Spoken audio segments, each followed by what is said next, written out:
Hi, my name is Murad Awaadeh, and I would put love in my immigrant jam.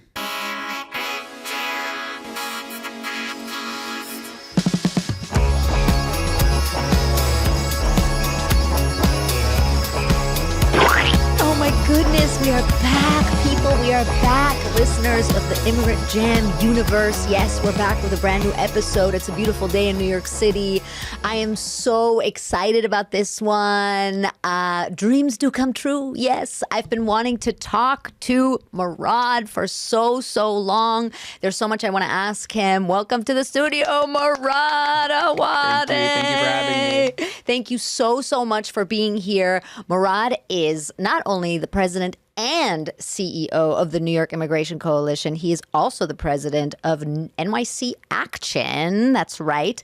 Both organizations that advocate and have dedicated themselves to helping immigrants in New York and Across beyond, the state of New right? York, Yeah. and as well as across the country through our partnerships and work in networks and alliances across the country. Amazing. How are you today? It's Friday. Yeah. Can I say that? Yes, of course. It is Friday. So Don't say Friday. I'm excited. It's not the end of the work week, but it is Friday, which gives me a little bit more reprieve. I think things have been really insane over the past, decade, but even more so over the past 2 years, and even more so heartbreaking over the past year. And I think for a lot of folks, it's hard holding all this in at the same time as like trying to be like productive and really powering your way forward and thinking about how are you able to help as many people as possible, doing the most good and trying to ensure you're doing the least harm at the same time. It's kind of like this weird balance you have to keep holding every single day. But overall, I would say I'm alive and well. My health is okay. So that's all I can ask for right now. Right. And so how do you do that? How do you do what you just described people are trying to do? I think it's incredibly challenging, especially when it just feels like the whole world is on fire. Instead of people putting it out with water, they're adding gasoline to it. Right. So I think most times what we end up seeing is those who are most vulnerable and marginalized become even further vulnerable and marginalized. And that's just incredibly heartbreaking. So our goal as an organization at the New York Immigration Coalition and at NYC Action is really to make sure that regardless of where you came from or when you got here, that you have the tools and resources you need, not just to survive, because a lot of folks are barely surviving right now, that you have the ability to thrive. And I think that that's the piece that really, sometimes when people hear that, they're like, whoa, you mean everybody? Yes, everyone. Anyone who calls New York home. Regardless if you were born here or you emigrated here or you migrated here, you should have the support and services you need to literally not only survive, but thrive. Well, and the sentiment is that it helps everyone if everyone is doing well, right? Yeah, absolutely. Why do you think so many people think that there isn't enough to go around? Why do you think so many people can't see it that way? Or people that are good people in most areas of their life, who are able to love, who have families, who care about people. Why do you think there's so many people that where like the love that you're putting in your immigrant jam ends at their doorstep or at a passport? I think it's a hard question to answer, but I think the easiest way to look at circumstances of individuals in moments like today is really having to deal with a slew of real barriers in your life. And the mentality of those who want us to believe in scarcity when we live in an abundant city. Right. We live in the richest city in the richest country in the world. Right. We have more than enough resources to support every single person here. It is in the best interest of those in power to ensure that you think your enemy is someone who has less than you. Because poverty is a policy choice. Right. That's so true. At the end of the day, for people who have everything to continue to have everything, you need to believe that someone else is taking from you, and it might be someone who's in a significantly less better position than you. So it really is this mentality of scarcity that we're shoved down our throats since we're in kindergarten, right? And that capitalism is basically built around. Literally, it's built off of self-interest, which is really everyone has self-interest. I'm not going to lie about that. But the reality is that you can have self-interest and still care about our collective. And during COVID, we saw that, right? And COVID really it was one of the most scariest moments of my life. I have an elderly disabled mother who lives with me, and I have small kids, and it really, even with the fear of the unknown, seeing communities come together really was heartening, right? Every night at 7 p.m., people hitting their pots and pans together, thanking essential workers, who the vast majority of were immigrants, right? Right. And they were your delivery workers. They were the people picking the food in the fields. They were the ones who were in the ERs, our doctors, our nurses, folks coming to take care of our seniors in their homes. And then not even 3 years later, we're in the situation where we're having these conversations of like, who is worthy to be here, as opposed to how do we ensure that everyone who is here has the supports that they need. And I'm not going to erase over or not mention that we've been dealing with an affordability crisis, and we've been dealing with that for the past 6 years. That's not new. Those who were more vulnerable were feeling it 6 years ago. Now everyone's feeling it, because the reality is that inflation and corporate greed continue to thrive in this moment, and people who actually need the supports that they need are not getting it. And you look around and you see what the headlines are in mass media, and you're like, oh my God, those people are getting X, Y, and Z thing. I didn't get any of that, and I'm struggling. I have less money in my pocket now than I did 4 years ago. And at the same time, it's like, well, yeah, 4 years ago, there was, 5, 6 years ago, there was this tax plan that actually took effect a couple years ago, which means you have less money in your pocket. And it was intentionally set up that way for you to feel the pinch after. But it was a corporate giveaway. So the corporations ended up paying significantly less taxes. Right. So that you as an American or as a taxpayer or resident, or everyone pays taxes, but every single person is paying more taxes than they need to because of that corporate giveaway that happened under the Trump administration, which was, banners across of like tax breaks for everyone. No, there was no tax breaks for everyone. Tax breaks for mega billion-dollar corporations that went from paying 35% taxes to paying 20%, and then putting us in a deeper fiscally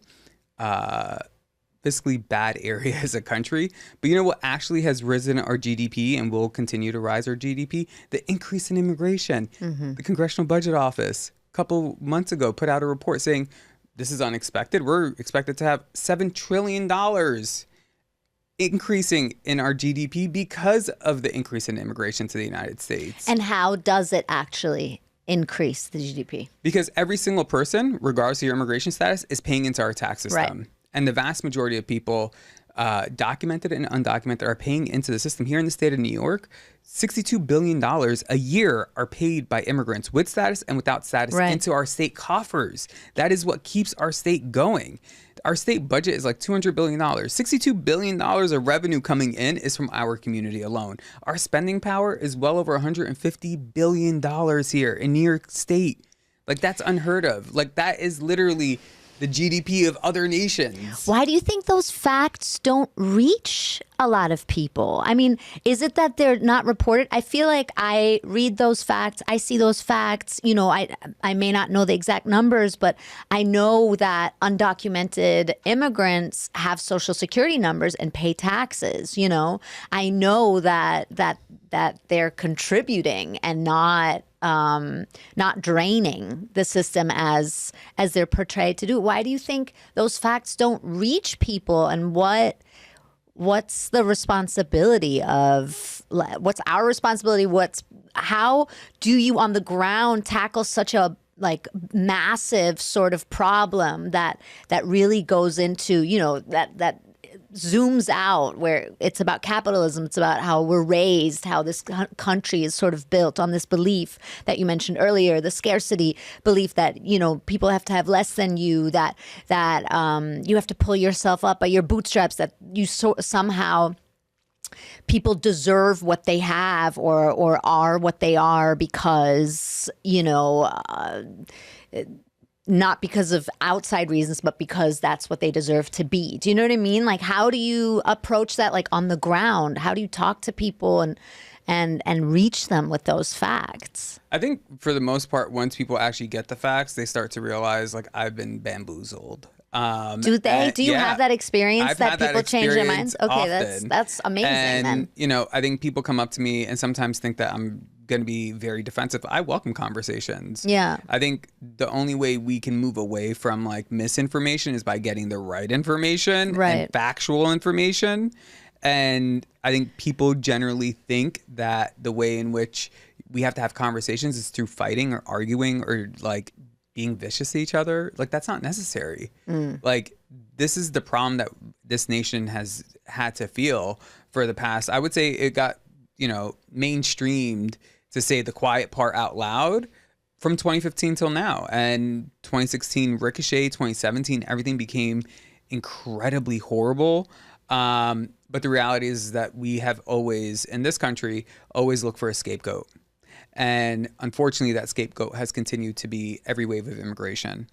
But for over 2 centuries, this country has been built brick by brick by every wave of immigration, from our roads to our bridges. Look at across New York City, New York State. Yeah, absolutely. Our roads, our bridges, our skyscrapers, our local economies, our food, every single aspect is actually powered by immigrant labor. And I feel like, I mean, you're a New Yorker. You grew up in Sunset Park. I was 8 when we moved here, and I grew up in New York City as well.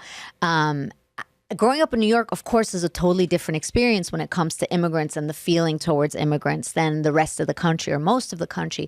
But I always felt that until the Trump presidency, this like real sense of nationalism, it didn't really exist in that way. And it felt like a totally artificial concept that was suddenly sort of like just stuck to the country, to people. It felt artificial to me, you know, even though I never lived in, you know, super red states. Do you know what I mean? Yeah. And I think that the other piece here is that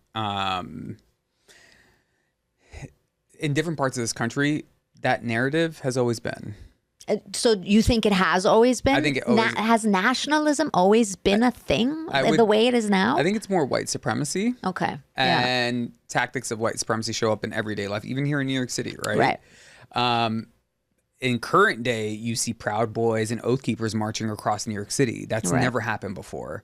But that was happening, and it happened in Charlottesville, where our former president said, you know, they're good people. They're good people, right? Like, it's not... instead of it being something that's admonished and condemned, people were just like, yeah, it happened. Right.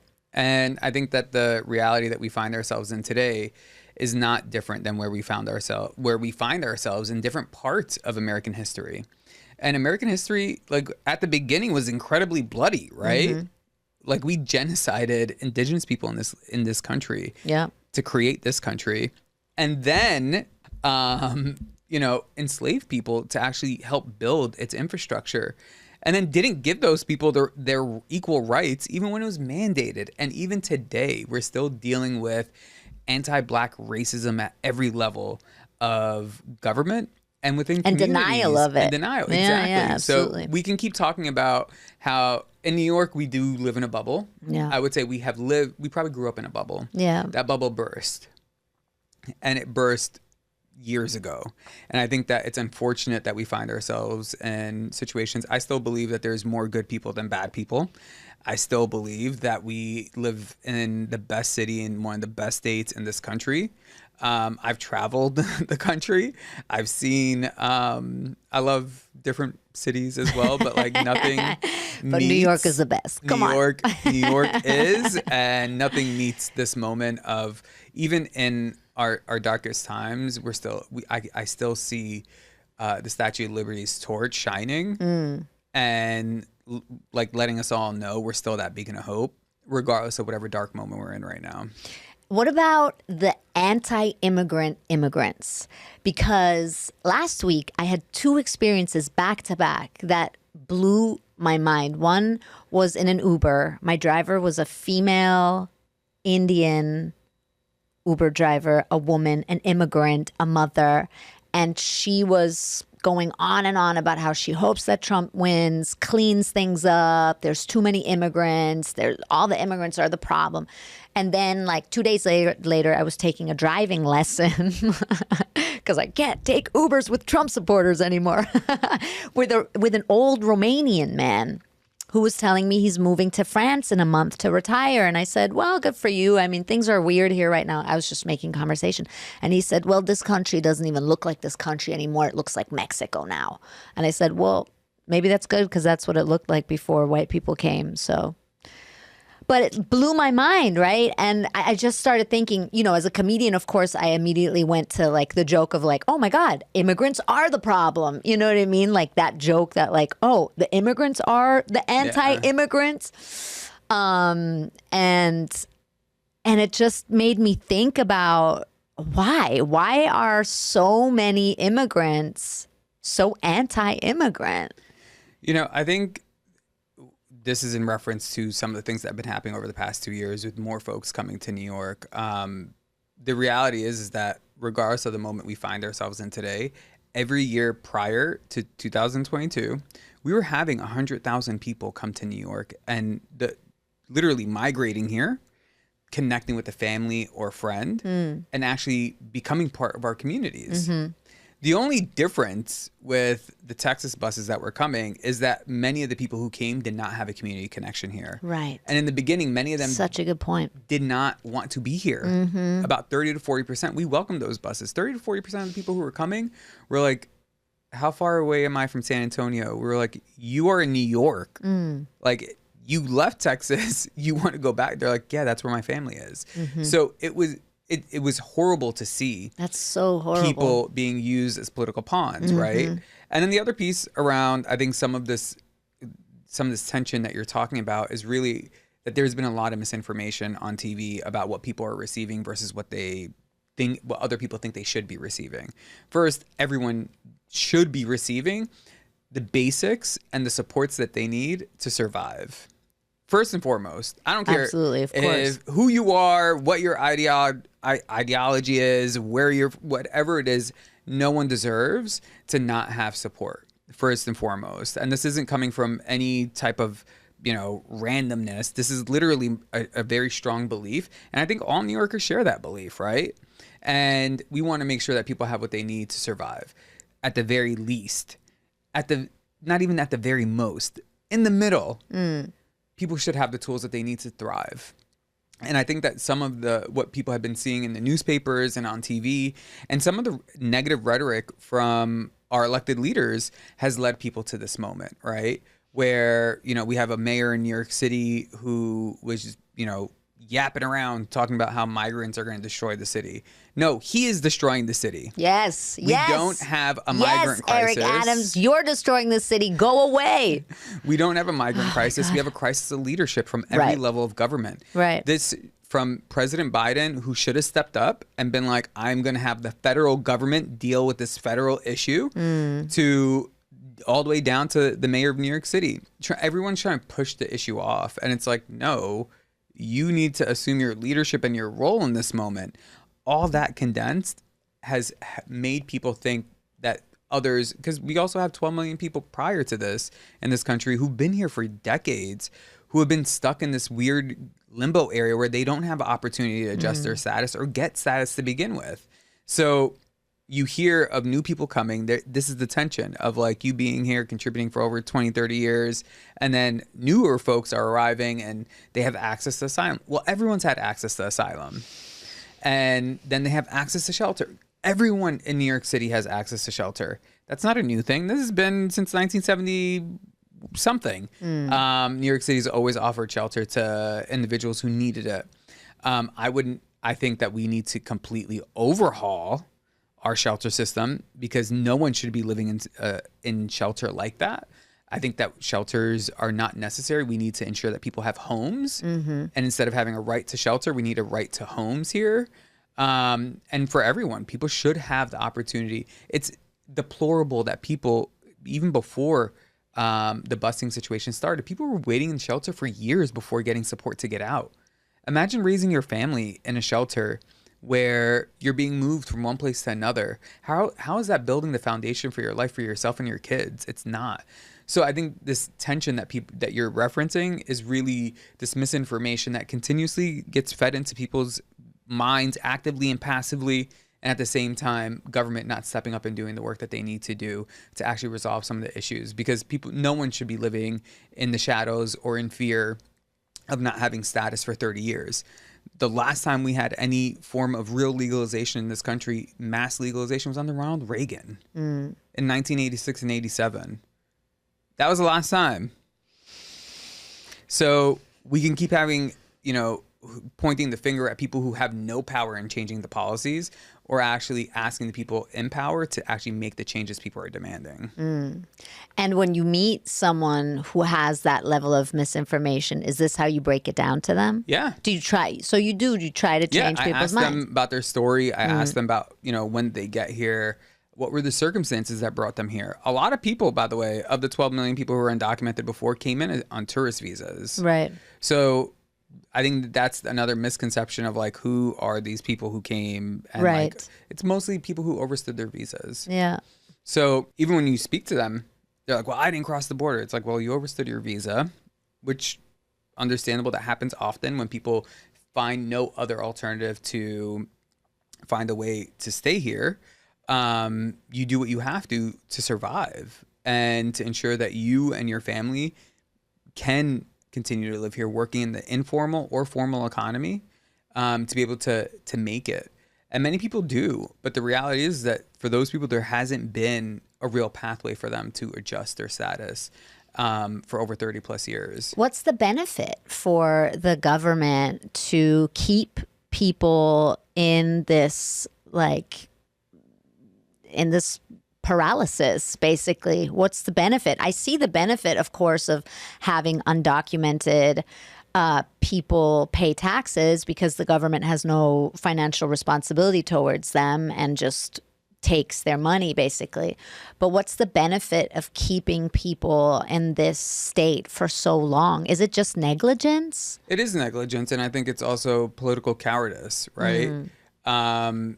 If I shared recently with folks the debate between Ronald Reagan and George H. Bush, and it was about immigration, and they were both talking about immigration. And George H. Bush was like, I can never.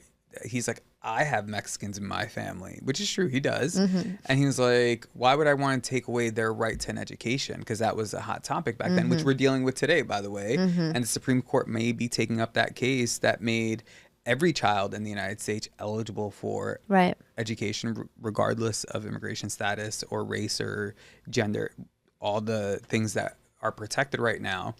And then, they asked them, what would you do to fix the immigration system? And they both said things that you would expect, Barack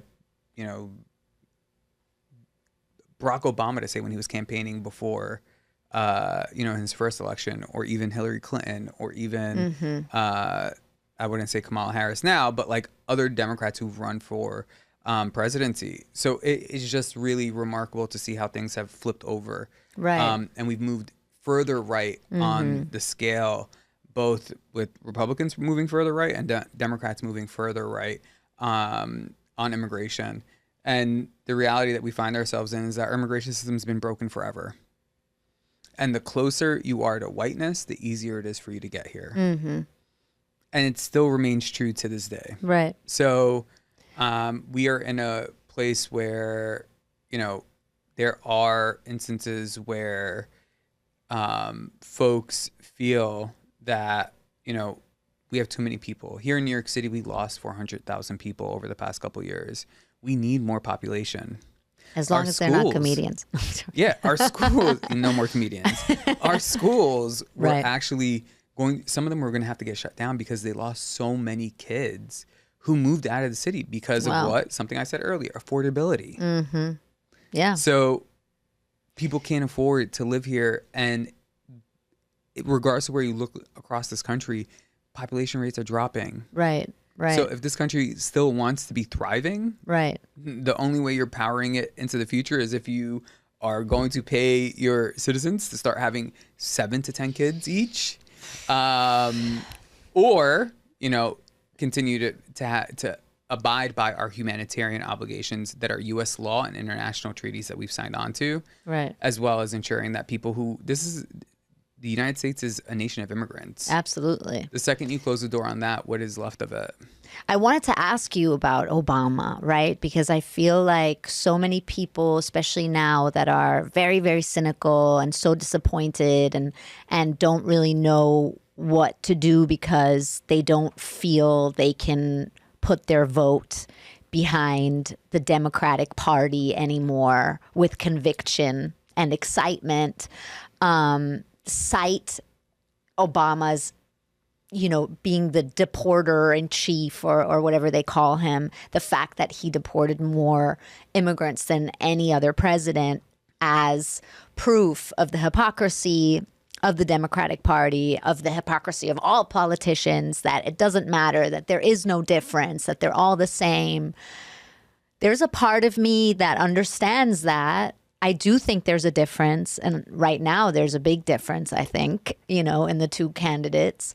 But how do you approach those people? And also, and thinking about it, I was thinking, is it fair to just reduce a president's immigration policy to the number of people they deported? Is that what is sort of what is the guidepost to what you kind of understand as their immigration policy? Or how do you approach that? Because I feel like that's what people kind of, put on the table. Yeah, I think the New York Immigration Coalition is a nonpartisan organization. I personally believe that neither party is a party for immigrants right now, and I say that with all respect in the sense of like both platforms need to be better. On the right, you have a platform of separate child and family separation. And that's something that Donald Trump is talking about right now. He wants to do mass deportation, right?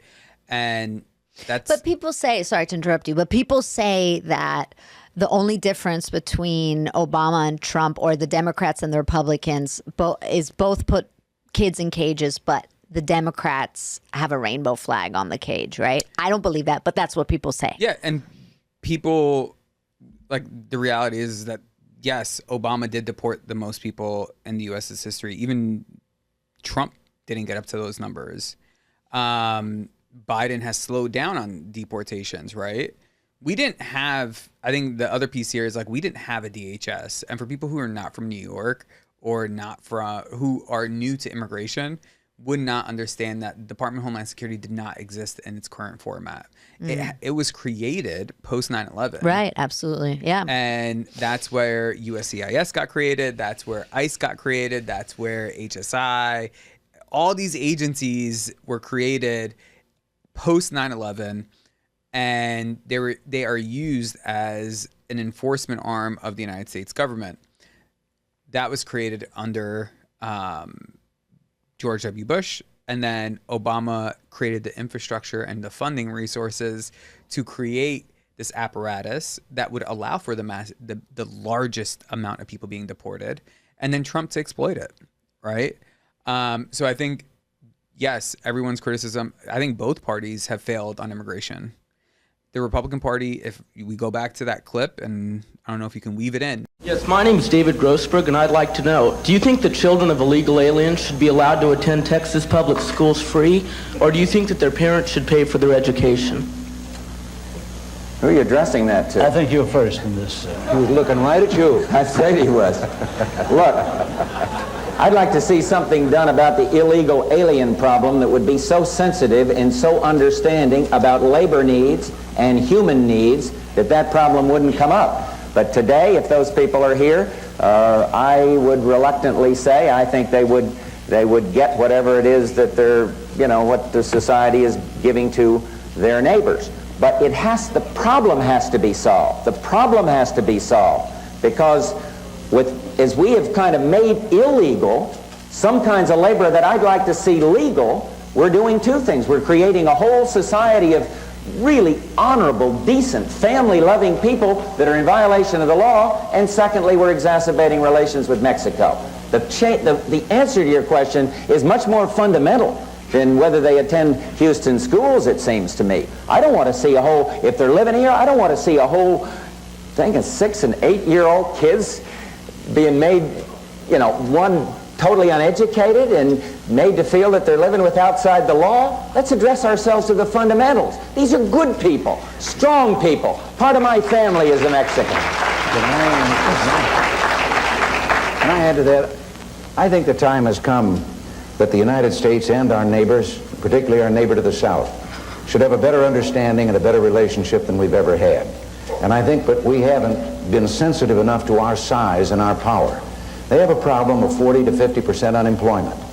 Now, this cannot continue without the possibility arising with regard to that other country that we talked about, of Cuba and what it is stirring up, of the possibility of trouble below the border, and we could have a very hostile and strange neighbor on our border.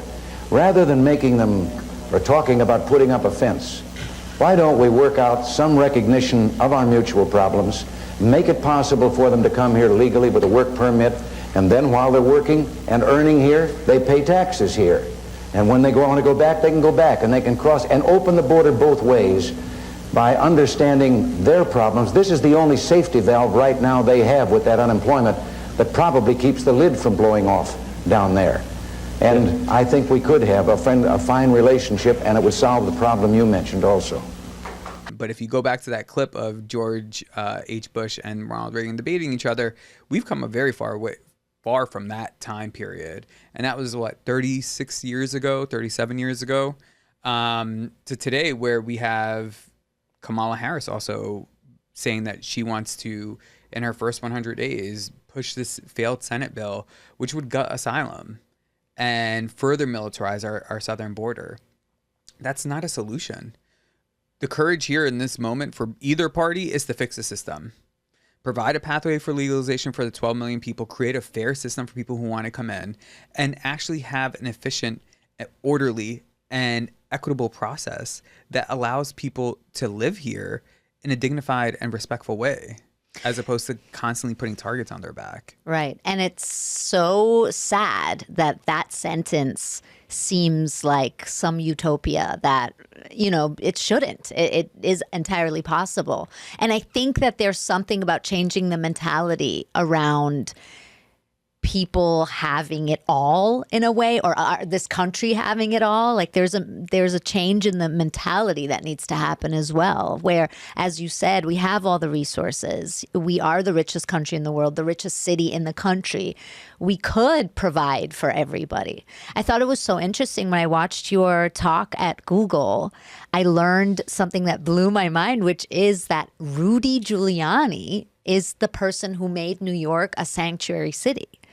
And I think it's so important also for people to know these facts. And you talk about the Reagan-Bush debate, though it's so important to know that it's not this sports setup, us versus them, and they're the bad guys.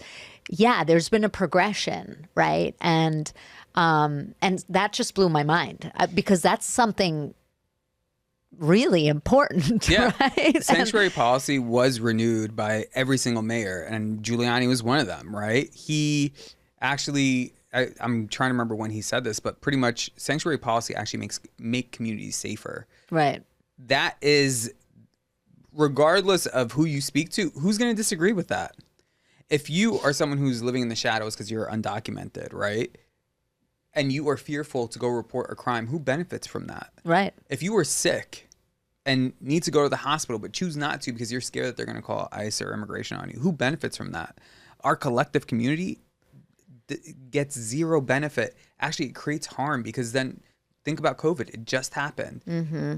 And many people were scared to go to the hospital and died at home because they feared that ICE or immigration were going to pick them up in the hospital. Right. So I think when we talk about some of these things that people are politicizing right now, it literally makes no sense, because the people who are championing public safety and public safety this, public safety that, sanctuary policy is a public safety measure.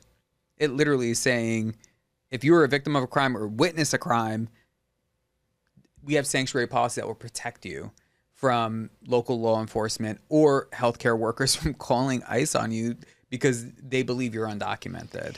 Can you imagine an America if Trump should win where people, foreign-born U.S. citizens are stripped of their citizenship? I have a friend who is gay, married to a U.S. citizen. He has a green card, and he's running around,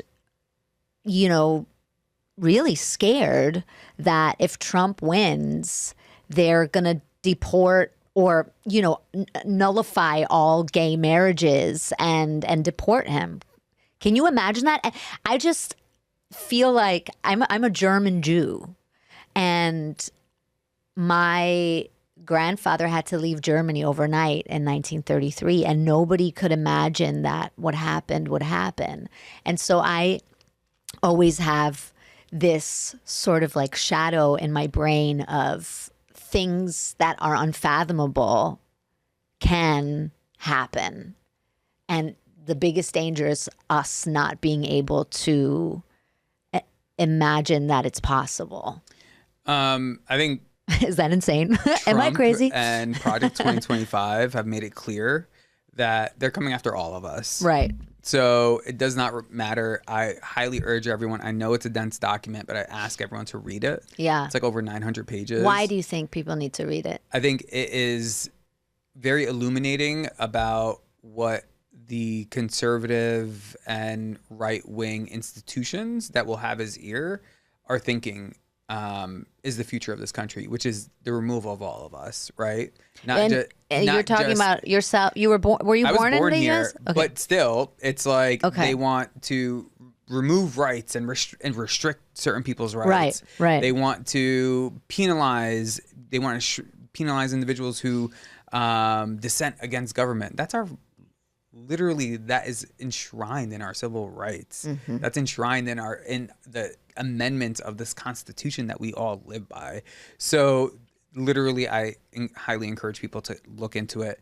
I tell people all the time, I did not believe anything that Trump said when he was running, and then when he got into office, he did every single thing, illegal or not. He did it, right, with zero preparation for it.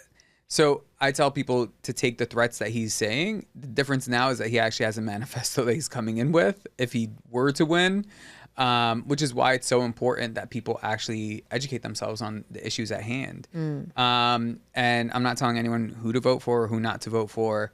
I think people should participate in our democracy. Here in New York City and New York State, if you are a New York City resident, you're going to have 6 ballot measures on the back of your ballot. Flip it over, vote yes on number 1, which is enshrining into our state constitution the Equal Rights Amendment, which makes sure that regardless of who you are, who you love, that you have equal rights in this state, Right. which is not currently guaranteed in our state constitution. Also mind-blowing. And vote no on 2 to 6 because that's a paragraph from our mayor. Right. And he's trying to hold all the power in city government within his office. Right. So, I think for people who are considering, should I vote, should I not vote? I'm not recommending who to vote for or anything like that, with the exception of flip your ballot and vote yes on 1, no on 2 to 6. But I do think that people should be worried about what both candidates are saying, not just what Trump is saying. Because, some of the promises that I see, Vice President Harris making right now are also like a little bit scary for people too.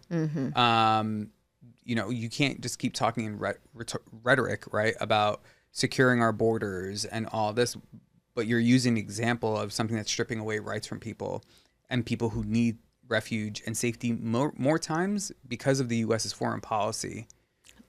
Exactly. And trying to say, well, 100%, of course. We're going to push this bipartisan bill because it's bipartisan and it's a horrible bill, simply because, it's the only thing that you can reference in this moment, which is not helpful to anyone. Yeah. Really, the U.S. should be paying reparations to all these countries. Yeah.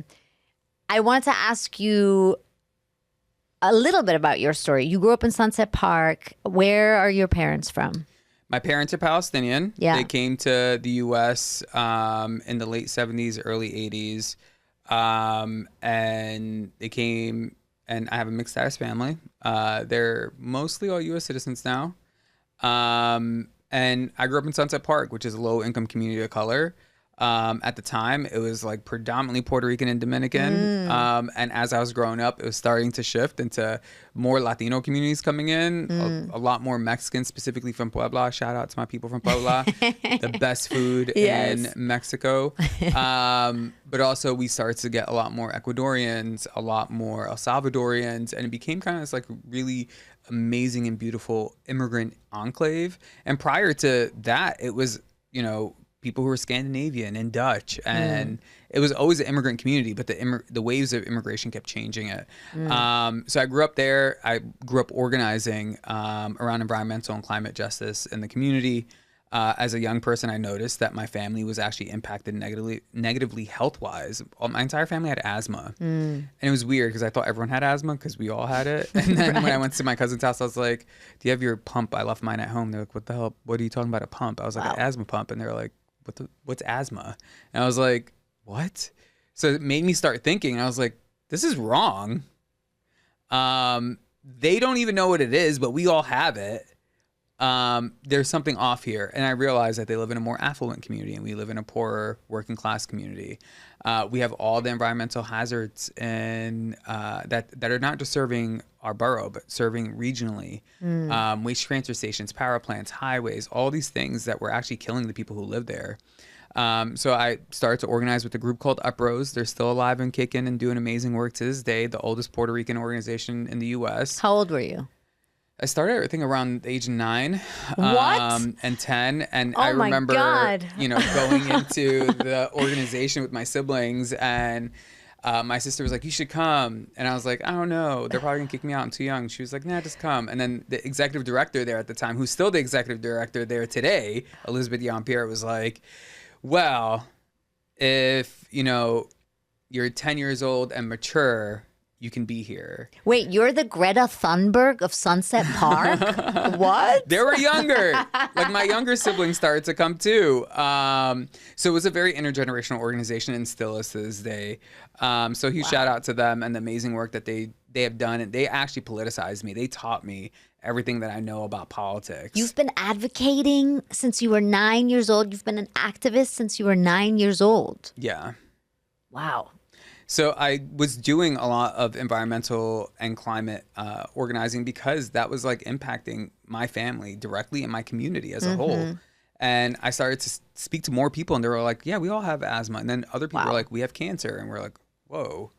So it really was this turning point for me as a young person to be like, something's off about this. And did you see that you guys were able to make change happen? Yeah, we didn't only just fight against things, like we fought against a mega billion-dollar energy company that wanted to create a new power plant on our waterfront on floating barges, which we never even heard of. I still haven't found one here.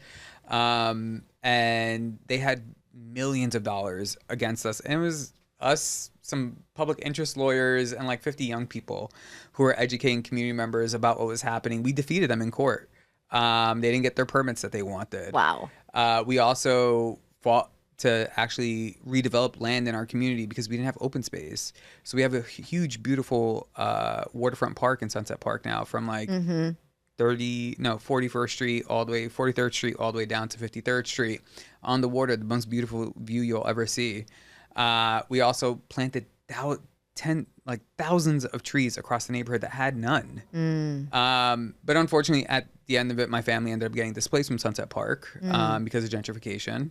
And we got displaced to Bay Ridge. And then we were in Bay Ridge, and now just recently I moved to Staten Island, which is the borough that everyone sleeps on. I know it doesn't have a good rep, but it actually is amazing to live I've been there. saying for years, watch, people are gonna have their own boats and stuff, you know. No, I don't think I will. But but it's beautiful. Staten Island is beautiful. It's a beautiful borough.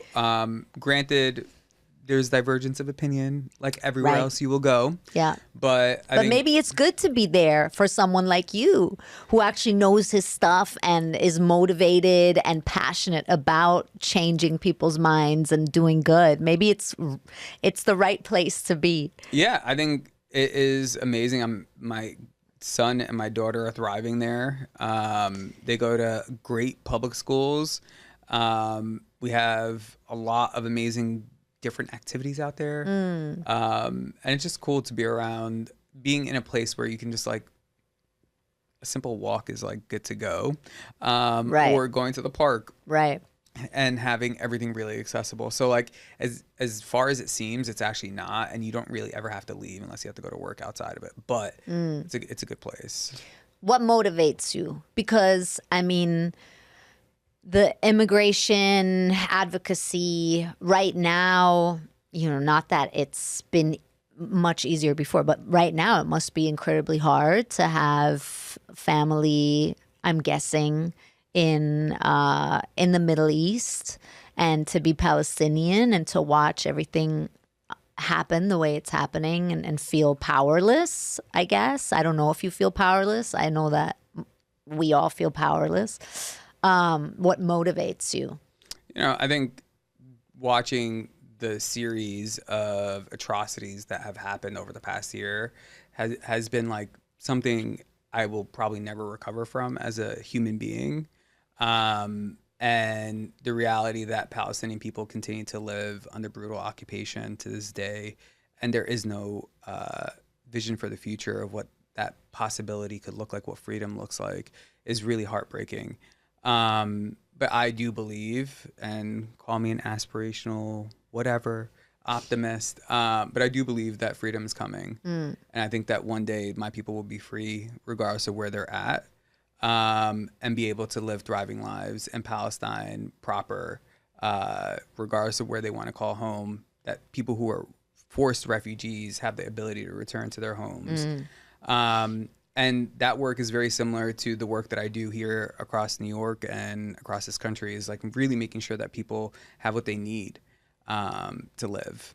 And it has been a very challenging past decade, to be honest with you. It's not just been really hard within immigration or Right. even in the U.S. over the past 10 years has been incredibly hard.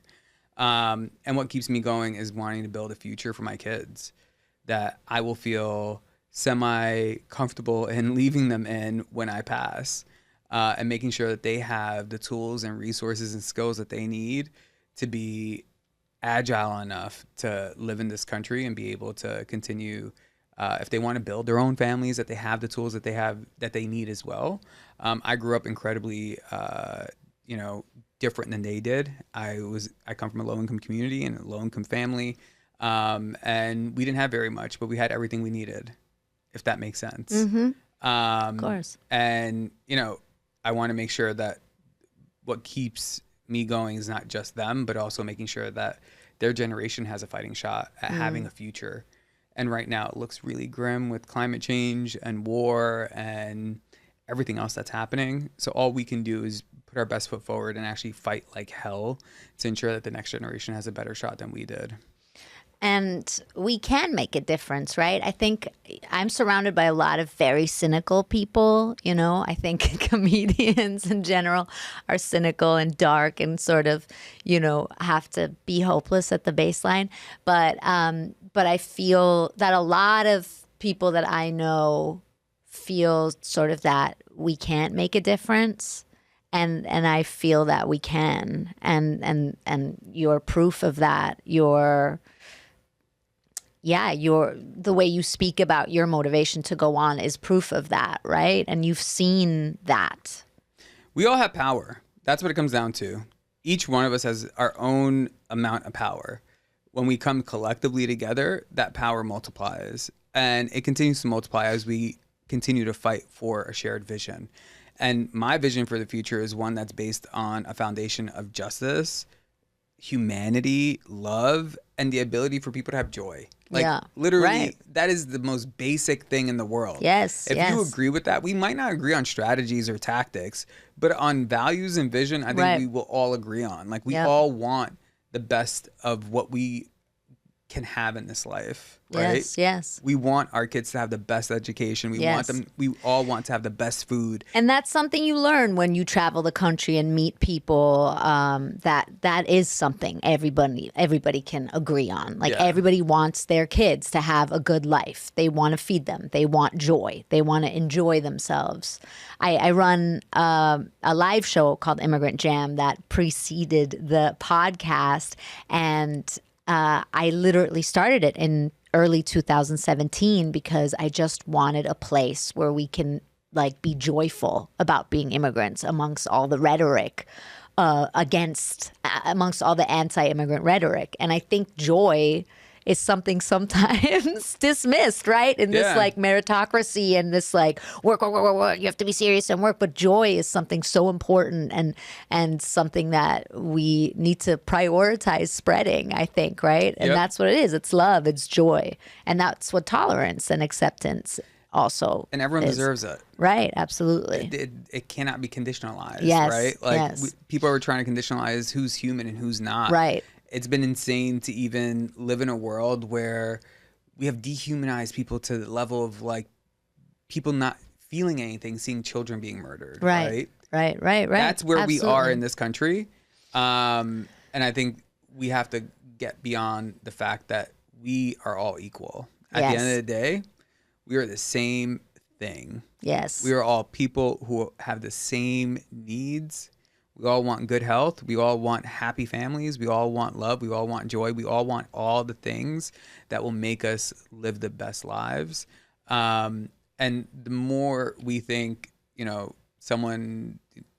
more people are thinking along the lines of it can only be me or my people. All people are people. We need to come together and fight for our people collectively. Yes. We should elect you as president. Please run. One question, and then we quickly have to play the poll questionnaire. Do you think that posting on social media is activism? Sometimes I think it is. I think it is dangerous when people are posting misinformation or dangerous rhetoric or violent rhetoric that leads to like dangerous and violent acts. So yes and no. You think people with a platform have an obligation to use that platform? They have a responsibility to use their platform responsibly, safely, and ensure, like I see this all the time where people who have millions of followers are like posting the most ludicrous, I can't curse, can I? Yeah, of course. Oh, the most ludicrous shit ever. And I'm like, do you believe this shit? Are you crazy? Why would you post this? Right. And then shortly thereafter it gets flagged and like whatever platform takes it down. But it's like, it was up for hours. Millions of people saw it. But you do think that social media is a tool for activism? I think social media can be used as a tool for activism. I think it can be used for good. But it needs to be used for good and needs to be used as a tool for activism, not just because you post something is it activism. It needs to be like, you have to fight for something that is a just cause, regardless of, I might not think that you're a just cause in this moment.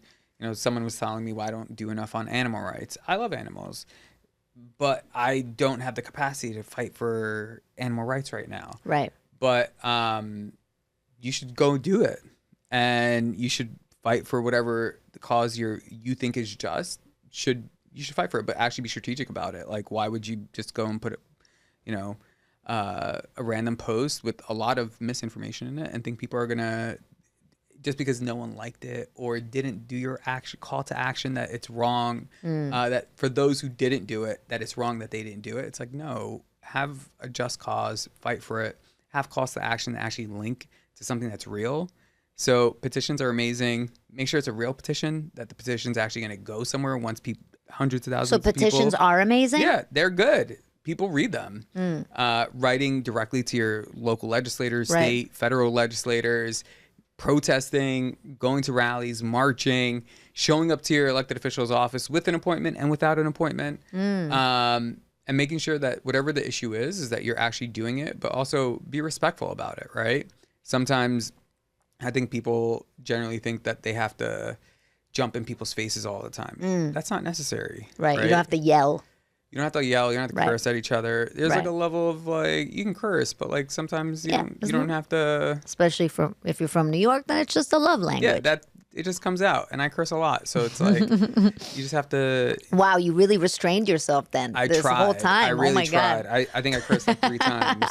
But I think social media can be used as a really strong tool for activism, but it needs to be used in the right way, and people need to be responsible with their usage of it. Right. All right. Oh my God, there's so much other stuff I could ask you, but alas, we only have this little time together in the studio.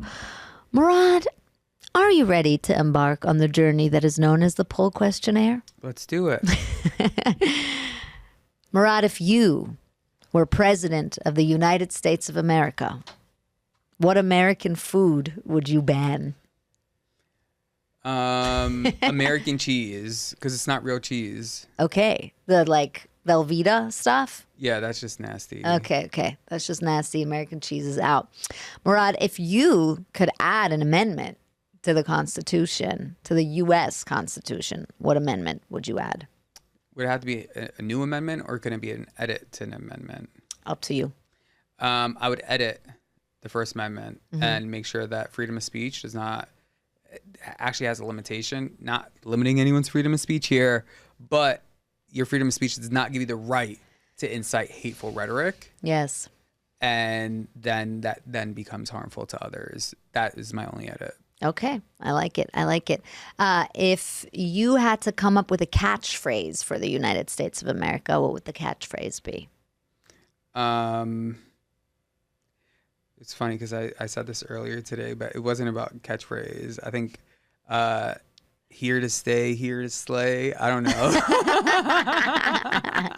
Okay, I like that. Okay. What's the most Brooklyn thing you've ever done?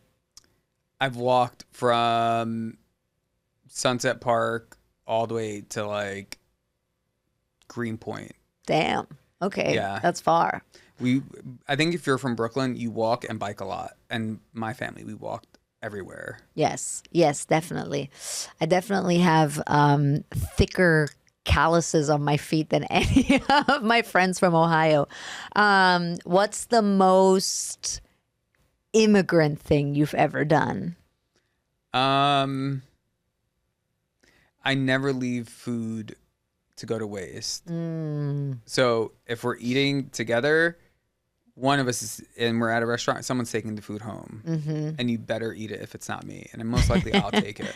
But never letting food go to waste. I think that. coming from like not having everything we needed when we were younger, like food was always something that was not scarce, but like we didn't have, it wasn't plentiful. So making sure that we have the food that we have now and making sure it goes a long way and trying to instill that in my kids who hate leftovers, but like that's all we got. Okay, I like it. If you were casting a movie about the Statue of Liberty, who would you cast as the Statue of Liberty? America Ferrera. Nice. Yeah. Nice. Okay, I like that. All right. 2 more questions. I asked you this earlier and you already told me your answer, but I love your answer, so I want everybody to hear it. If you had to deport one American person, who would you deport? I wouldn't deport anyone. I think deportation is like a tool and tactic of white supremacy anyways, and we shouldn't be using it in general because I love that. I actually wanted to ask you if you think we should get rid of deportation. yeah, we should. I think that it doesn't serve a purpose. It's like double jeopardy, but actually allowable, where even if you make a mistake in your life and then you do what you need to do to make that mistake right, doesn't mean you should be thrown out of this country, right? You should always have a pathway to restorative justice, whatever it looks like. So if you have been contributing, I don't even want to quantify or like make a reason for why. You should just not have to endure that because you're being separated from your family, your friends, your community. And it really has a lasting impact on individuals. Like my family has had to struggle with the fear of it's such a sibling of mine being deported, right? An insane trauma. Yeah, and it's incredibly unnecessary. And in addition to that, like we're not disposable people. Right. Like, if you have that mentality of people being disposable, then like, why do anything? If you don't think anyone's redeemable, why should anyone believe you are? Can you please run for president? No. Damn it. Okay, one last question. And this is probably the most serious question that anybody's ever asked you. Murad, do you know how I can meet David Hasselhoff? Have you reached out to his agent? Yes. And what did they say? Nothing. They say nothing. I would just keep calling, just keep going, emailing, showing up at his office. I love that you're taking the activist approach. Don't go to show up at the office. Don't go to his organize. Home. Yeah, don't go to his home or anything like that because you can get arrested for stalking. But you can follow up with his, his agent who will help you hopefully make that happen. Okay, thank you. I appreciate that you took this very seriously. This question.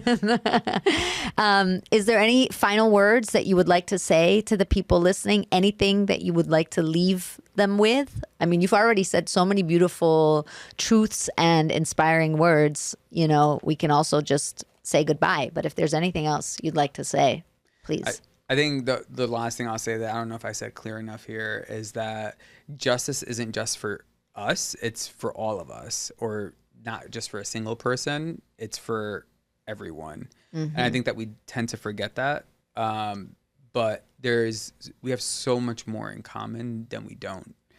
And literally we can keep saying that till we're blue in the face, but you have to actually believe it. And everyone who comes to places like New York City or New York State or even the US, they come here in search of the American dream, but the dream is still fleeting. So we're all trying to make it. Regardless of where people are in their lives, people are still trying to. And there's room for everyone. There's room for everyone. Room for everyone. And, I think just giving each other grace and compassion will go so far in life. Beautiful. So beautiful. Wow. Such an amazing time talking to you. Thank you so, so, so much for coming and talking to us. Thank you. Give it up for Murad Awaadeh.